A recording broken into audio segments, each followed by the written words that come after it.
लोग, आप जैसे लोग, हम जैसे लोग उनसे पूछते हैं कि आपने जो वादे किए थे उन वादों का क्या हुआ, तो कहते नहीं, हिंदू खतरे में है, हिंदू खतरे में है, गाय खतरे में है, धर्म खतरे में है। वो धर्म के चश्मा बनाकर देश में भाईचारे को बांटना चाहती है। मैं आपके चैनल के माध्यम से देश के लोगों से आग्रह करना चाहता हूं कि आप धर्म के नाम पर जो वायलेंस हो रहा है उसको खत्म कीजिए, आप भाईचारा पैदा कीजिए, आप संविधान को बचाने के लिए आगे आइए और 2024 में इनकी सरकार को समझना चाहिए ना। जो लोग खतरे में बताते हैं उनके बेटे विदेश में यूनिवर्सिटी में पढ़कर वो LLM कर रहे हैं, वो बड़ी बड़ी डिग्री ले रहे हैं, मगर जो लोग खतरे के नाम पर हथियार उठा लेते हैं, अपने भाइयों से लड़ने का काम करते हैं, उनको समझना चाहिए कि तुम्हारी एजुकेशन खतरे में है, तुम्हारा रोजगार खतरे में है, तुम्हारा लॉ एंड ऑर्डर खतरे में है, तुम्हारा न्याय खतरे में है, तुम्हारा संविधान खतरे में है, यहाँ तक कि तुम्हारा भाईचारा खतरे में है। आप अपने भाईचारे, अपने न्याय, अपने संविधान, अपने बच्चों की एजुकेशन को अगर बचाना है तो इनके चंगुल से निकलना पड़ेगा। और जब तक तुम इनके चंगुल से नहीं निकलेंगे, ये भ्रमित करते हैं आप लोगों को, इसके भ्रमित से निकलना पड़ेगा आप लोगों को एक अच्छा माहौल बनाना पड़ेगा और देश में इनकी सरकार को उखाड़ कर फेंकना पड़ेगा। जब तक तुम बीजेपी को उखाड़ कर नहीं फेंकेंगे, जब तक इस देश में बात बनने वाली नहीं है। ऐसे ही हिंसा होती रहेंगी, ऐसे ही धर्म के नाम पर लोगों को बांटा जाता रहेगा, ऐसे ही लोगों के एजुकेशन को छीना जाता रहेगा, ऐसे ही लोगों के रोजगार को छीना जा सकता है। आपकी सॉल्यूशन का कोई वो नहीं है। अगर एक सॉल्यूशन है आपका, सिर्फ राजनीतिक परिवर्तन और कुछ नहीं है। वॉयलेंस फ्री इंडिया, ये वॉयलेंस फ्री इंडिया के साथ साथ में ये बीजेपी फ्री इंडिया होना चाहिए। बीजेपी के जो लोग इस देश में हिंसा के नाम पर, धर्म के नाम पर जो राजनीति करते हैं, अब वो दिन दूर नहीं कि देश के लोग समझ चुके हैं कि अब हिंसा की इस देश में कोई जगह नहीं है। अगर इंडिया और भारत देखें, आप देखें आइडिया ऑफ भारत देखेंगे बाबा साहब डॉक्टर अम्बेडकर का, जो समाज चाहते थे वो न्याय, समता, स्वतंत्रता, भाईचारे पर आधारित न्याय समाज चाहते थे, ऐसा देश चाहते थे। ये क्या चाहते हैं? अन्याय, हिंसा, असमानता और धर्म के नाम पर देश को बांटना चाहते हैं। आज देश के लोग तैयार हैं कि इस सरकार को बदलने के लिए और 2024 में इस सरकार को बदल देंगे। जब भारत के नए संविधान की जरूरत नहीं है, भारत को नई सरकार की जरूरत है। तो 2024 में जो लोग हैं, जो बहुजन लोग, उन्होंने मन बना लिया है कि 2024 में जो सरकार है उसको जाना होगा। और जब तक सरकार नहीं जाएगी, लोगों की समस्याएं दूर नहीं होंगी। ये जो वॉयलेंस है, ये वॉयलेंस वैसे ही नहीं हो रहा है, ये वॉयलेंस सरकार के द्वारा कराया जा रहा है। चाहे वो नूह का वॉयलेंस हो, दिल्ली का वॉयलेंस हो, जहाँ वो आसाम का वॉयलेंस हो, चाहे मणिपुर का वॉयलेंस हो, जहाँ वो गुजरात का 2002 का वॉयलेंस हो, ये सरकारें कराती हैं। जब वॉयलेंस करने वाले कुछ लफंगे लोगों के साथ में सरकारें मिल जाती हैं, वहाँ की पुलिस मिल जाती है, जब वॉयलेंस होता है। अगर दलित मुस्लिम एक साथ आ जाए, आज तक मुस्लिमों ने इस देश में किसी को हराने के लिए वोट दी है, अपने आप को जिताने के लिए कभी वोट नहीं दी। ऐसे ही दलितों ने भी 84 से पहले किसी न किसी को हराने के लिए वोट दी थी। उन्होंने अपनी एक पार्टी बना ली, बहुजन समाज पार्टी। आज वो अपनी देश में नेशनल लेवल की पार्टी है। अगर ये दोनों ताकत एक साथ आ जाए, ईमानदारी से एक साथ आ जाए, इस देश में इन पर शोषण किस पर ज्यादा होता है? दलितों पर शोषण हो रहा है, मुस्लिम पर शोषण हो रहा है, महिला पर शोषण हो रहा है, किसानों पर शोषण हो रहा है, मजदूरों पर शोषण हो रहा है। इनकी पहरेदारी कौन करेगा? हम लोगों को करना पड़ेगा। जामिया वर्ल्ड, इंसाफ की आवाज।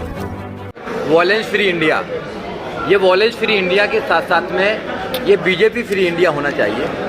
बीजेपी के जो लोग इस देश में हिंसा के नाम पर, धर्म के नाम पर जो राजनीति करते हैं, अब वो दिन दूर नहीं कि देश के लोग समझ चुके हैं कि अब हिंसा की इस देश में कोई जगह नहीं है। अगर इंडिया और भारत देखें, आप देखें आइडिया ऑफ भारत देखेंगे बाबा साहब डॉक्टर अम्बेडकर का, जो समाज चाहते थे वो न्याय, समता, स्वतंत्रता, भाईचारे पर आधारित न्याय समाज चाहते थे, ऐसा देश चाहते थे। ये क्या चाहते हैं? अन्याय, हिंसा, असमानता और धर्म के नाम पर देश को बांटना चाहते हैं। आज देश के लोग तैयार हैं कि इस सरकार को बदलने के लिए और 2024 में इस सरकार को बदल देंगे। जब भी इस देश वॉयलेंस फ्री देश हो सकता है। और बहुजन समाज पार्टी लंबे समय से इस देश में हिंसा फ्री माहौल बनाना चाहती है, क्योंकि हम संविधान को लागू करते हैं, संविधान में विश्वास करते हैं और संविधान ये देश को, हर उस नागरिक को अधिकार देता है जो लाइन में सबसे पीछे है। आप लागू करने की बात कर रहे हैं, लेकिन कुछ लोग कह रहे हैं बदल दिया जाए। देखिए, जो बदलना चाहते हैं उनके पूर्वजों की मंशा यही थी। जब उन्होंने इस देश में, उनके पूर्वजों ने भी संविधान चलाया था, तो उस संविधान में उन लोगों ने जो अधिकार दिए, उस संविधान में लिखा गया कि एक आदमी के पढ़ने का अधिकार होगा, मतलब एक वर्ग को पढ़ने का अधिकार होगा, एक वर्ग को व्यापार करने का अधिकार होगा, एक वर्ग को लड़ने का अधिकार होगा और बाकी सबको गुलामी करने का अधिकार होगा। मगर जब बाबा साहब डॉक्टर अम्बेडकर ने इस देश को 26 नवंबर 1949 को संविधान दिया और पूर्ण रूप से 26 जनवरी 1950 को संविधान लागू हुआ, तो इस देश में जो संविधान बना, उस संविधान में लिखा गया कि सबको पढ़ने का अधिकार होगा, सबको लड़ने का अधिकार होगा, सबको व्यापार करने का अधिकार होगा और सबको सबकी सेवा करने का अधिकार होगा। तो ये संविधान इनको अच्छा नहीं लगता है। जब भी इनके मिनिस्टर कहते हैं अनंत कुमार हेगड़े कि we are here to change the constitution of India, हम भारत के संविधान को बदलने के लिए आए हैं और अब अब विवेक देवरॉय जो इनके फाइनेंशियल जो वो है परिषद है, कमेटी है, उसके चेयरमैन है, उन्होंने कहा है कि अब भारत को एक नए संविधान की जरूरत है। भारत के नए संविधान की जरूरत नहीं है, भारत को नई सरकार की जरूरत है। तो 2024 में जो लोग हैं, जो बहुजन लोग, उन्होंने मन बना लिया है कि 2024 में जो सरकार है उसको जाना होगा, और जब तक सरकार नहीं जाएगी लोगों की समस्याएं दूर नहीं होंगी। ये जो वॉयलेंस है, ये वॉयलेंस वैसे ही नहीं हो रहा है, ये वॉयलेंस सरकार के द्वारा कराया जा रहा है। चाहे वो न्यू का वॉयलेंस हो, दिल्ली का वॉयलेंस हो, जहाँ वो आसाम का वॉयलेंस हो, चाहे मणिपुर का वॉयलेंस हो, जहाँ वो गुजरात का 2002 का वॉयलेंस हो, ये सरकारें कराती हैं। जब वॉयलेंस करने वाले कुछ लफंगे लोगों के साथ में सरकारें मिल जाती हैं, वहाँ की पुलिस मिल जाती है, जब वॉयलेंस होता है, अब सरकार पर जवाब नहीं होते हैं देश की जनता के, तो वो वॉयलेंस कराती है। क्योंकि आपने देखा होगा जब सवाल पूछते हैं तो वो शोर मचाते हैं, शोर मचाने लगते हैं, क्योंकि जिससे कि जो सवाल वादे किए थे, जो मोदी जी ने वादे किए थे, 15-15 लाख रुपए का जो वादा किया था मोदी जी ने, क्या किसी को 15 लाख मिले? मोदी जी ने वादा किया 100 स्मार्ट सिटी आएंगी, क्या 100 स्मार्ट सिटी इस देश के अंदर बनी गई? मोदी ने कहा बुलेट ट्रेन आएंगे, क्या बुलेट ट्रेन आया देश के अंदर? उनसे कोई सवाल पूछने वाला नहीं है कि जो देश की जनता से, देश के नौजवानों से, देश के किसानों से, देश के मजदूरों से जो आप लोगों ने वादे किए थे, वो वादे कहाँ हैं? आपने वादे पूरे नहीं किए। अब कुछ लोग, आप जैसे लोग, हम जैसे लोग, उनसे पूछते हैं कि आपने जो वादे किए थे उन वादों का क्या हुआ? तो कहते नहीं, हिंदू खतरे में है, हिंदू खतरे में है, गाय खतरे में है, धर्म खतरे में। वो धर्म के चश्मा बनाकर देश में भाईचारे को बांटना चाहती है। मैं आपके चैनल के माध्यम से देश के लोगों से आग्रह करना चाहता हूं कि आप धर्म के नाम पर जो वायलेंस हो रहा है उसको खत्म कीजिए, आप भाईचारा पैदा कीजिए, आप संविधान को बचाने के लिए आगे आइए, और 2024 में इनकी सरकार को उखाड़ कर 15 अगस्त को बाबा साहब की तस्वीर जलाई गई है हरियाणा के पुराना गांव में। देखिए, बाबा साहब डॉक्टर अम्बेडकर की तस्वीर को जलाना, बाबा साहब डॉक्टर अम्बेडकर की तस्वीर को तोड़ना, बाबा साहब डॉक्टर अम्बेडकर के चश्मे को तोड़ना, उनके हाथ को तोड़ना, इनके अंदर जो जेलसी बाबा साहब डॉक्टर अम्बेडकर से आज उनके जाने के बाद भी है, इसलिए जेलसी है इनके अंदर, इसलिए बाबा साहब डॉक्टर अम्बेडकर की तस्वीर को जलाया जाता है, इसलिए बाबा साहब डॉक्टर अम्बेडकर के स्टैचू को तोड़ा जाता है, क्योंकि बाबा साहब डॉक्टर अम्बेडकर इनका इलाज बांध कर गए हैं संविधान के अंदर।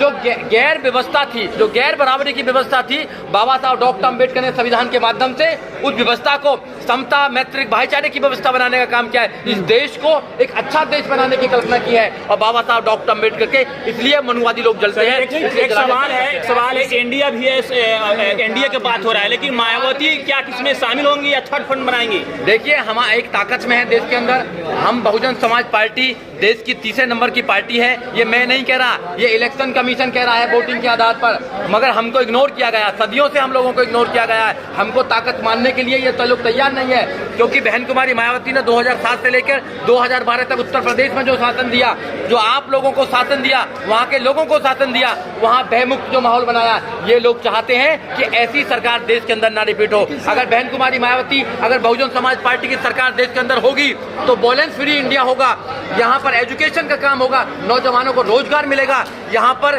कोई भी वॉयलेंस और कोई भी प्रकार दंगे का कोई माहौल नहीं है। आकाश आनंद कहते हैं कौन भीम आर्मी, हम किसी को नहीं जानते, बड़ा संगठन है। देखिए, एक बात कीजिए, यहाँ पर जो बात है वो आकाश आनंद की बात नहीं हो रही है, यहाँ बड़े प्रोफेक्ट की बात कर रहे हैं, हम वॉयलेंस की बात कर रहे हैं। हम देश वॉयलेंस फ्री देश बनाना चाहते हैं, हम बीजेपी फ्री देश बनाना चाहते हैं। अगर इस देश में अगर दलित मुस्लिम एक साथ आ जाए, आज तक मुस्लिमों ने इस देश में किसी को हराने के लिए वोट दी है, अपने आप को जिताने के लिए कभी वोट नहीं दी। ऐसे ही दलितों ने भी 84 से पहले किसी न किसी को हराने के लिए वोट दी थी, उन्होंने अपनी एक पार्टी बना ली, बहुजन समाज पार्टी, आज वो अपनी देश में नेशनल लेवल की पार्टी है। अगर ये दोनों ताकत एक साथ आ जाए, ईमानदारी से एक साथ आ जाए, इस देश में इन पर शोषण किस पर ज्यादा होता है? दलितों पर शोषण हो रहा है, मुस्लिम पर शोषण हो रहा है, महिला पर शोषण हो रहा है, किसानों पर शोषण हो रहा है, मजदूरों पर शोषण है। इनकी पहरेदारी कौन करेगा? हम लोगों को करना पड़ेगा। देखिए, कोई अमृत काल नहीं चल रहा है, आपको पता है यहाँ पर हिंसा का काल चल रहा है। अगर आपको जवाब देना पड़ेगा तो हिंसा फैला दीजिए। आप हिंसा से लोगों का मुंह बंद करना चाहते हैं, आप डर का माहौल बनाना चाहते हैं, और जिस देश में अगर डर का माहौल रहेगा तो देश में कैसे अच्छे लोग रह पाएंगे? आप इस देश को कहाँ ले जाना चाहते हैं? आप हिंदू मुसलमान करके क्या करना चाहते हैं देश के अंदर? डर का माहौल किसको देना चाहते हैं? आप देखा नहीं, जो ट्रेन का एक मुद्दा है, जो चेतन सिंह ने जो ट्रेन में 4 लोगों को गोली मारी, वो क्या कह रहा है कि इस देश में अगर रहना है तो आपको योगी मोदी कहना पड़ेगा। आपने ज़ॉम्बी पैदा कर दिए हैं, आज तो चलना भी भारी हो गया है। ये लोगों को तैयार कर रहे हैं, ये नफरत फैलाने का काम कर रहे हैं। देश नफरत से चलेगा देश प्यार से चलेगा? बताइए आप लोग। देश नफरत की कोई जगह नहीं है देश के अंदर, ना संविधान के अंदर जाना। आप नफरत फ्री देश बनाइए ना। आप भाई भाई को लड़ाने का काम कर रहे हैं तो कैसे होगा? मोनू मानेसर तो बाहर घूम रहा है, तो नफरत कैसे खत्म होगी? देखिए, ऐसे और भी लोग हैं ना। नफरत दूर होगी 2024 में सरकार को दूर करने से। जब तक आप सरकार को नहीं हराएंगे, जब तक आप अपनी ताकत को नहीं पहचानेंगे। हमारी ताकत यहाँ पर कोई है, किसी को कोई एग्जाम नहीं देना पड़ता है। यहाँ पर किसी को कोई भी एग्जाम नहीं देना पड़ता राजा बनने के लिए। यहाँ पर वोटिंग होती है, वोटिंग के आधार पर राजा बनता है। जिनकी तादाद ज्यादा है उनको अपना राजा बनाना चाहिए। तादाद इस देश में बहुजनों की तादाद ज्यादा है, तो हमको अपना राजा बनाना चाहिए। बहुजन तो कभी किसी को राजा बनाना चाहते हैं, कभी किसी को राजा बनाना चाहते हैं। हम अपनी ताकत को पहचान नहीं पा रहे हैं। आप किसी को भी राजा बना लीजिए। आप फुटबॉल की गेंद जो है ऐसा काम कर रहे हैं, एक अगर किक मारता है तो दूसरे की तरफ चले जाते हैं, दूसरा किक मारता है तो दूसरे की तरफ चले जाते हैं। 5 साल में चला। अपनी ताकत कब बनाओगे? अपनी ताकत इस देश में बहुजन समाज पार्टी बनाना चाहती है। आप उस पर विश्वास कीजिए, एक बार विश्वास तो करो। आपने कांग्रेस को जिताया, आपने बीजेपी को जिताया, आपने आम आदमी पार्टी को जिताया, आपने सबको जिताया। क्या मिला आप लोगों को? बताइए। आपके जीवन में अगर रत्ती भर भी कोई परिवर्तन हुआ तो बताइए। नहीं होगा। एक बार आप बहुजन समाज पार्टी पर विश्वास कीजिए, बहुजन समाज पार्टी को ताकतवर बनाइए, फिर देखना इस देश के अंदर क्या होगा। इस देश के अंदर बदलाव हो जाएगा। नफरत हटाने की बात कर रहे हैं, लेकिन जिस प्रकार से नूह विवाद में हिंसा हुई, उसके बाद महापंचायत हुई, उसमें भड़काऊ बयानबाजी हुई, हथियार उठाने की बात कही गई है। देखिए, जो लोग हैं ये सब सत्ता के पोषित लोग हैं। सत्ता चाहती है इस देश के अंदर दंगा कराना। सत्ता के जो लोग बैठे हुए हैं उन पर जवाब नहीं है। वो नौजवानों को जवाब नहीं दे सकते। 2 करोड़ रोजगार का जो समय दिया था, जो 2 करोड़ नौकरी देंगे, कहाँ है 2 करोड़ नौकरी? नौजवान पूछ रहा है कि मेरी नौकरी कहाँ है, तो उससे कहते नहीं, खतरे में है, धर्म खतरे में है, हिंदू खतरे में है।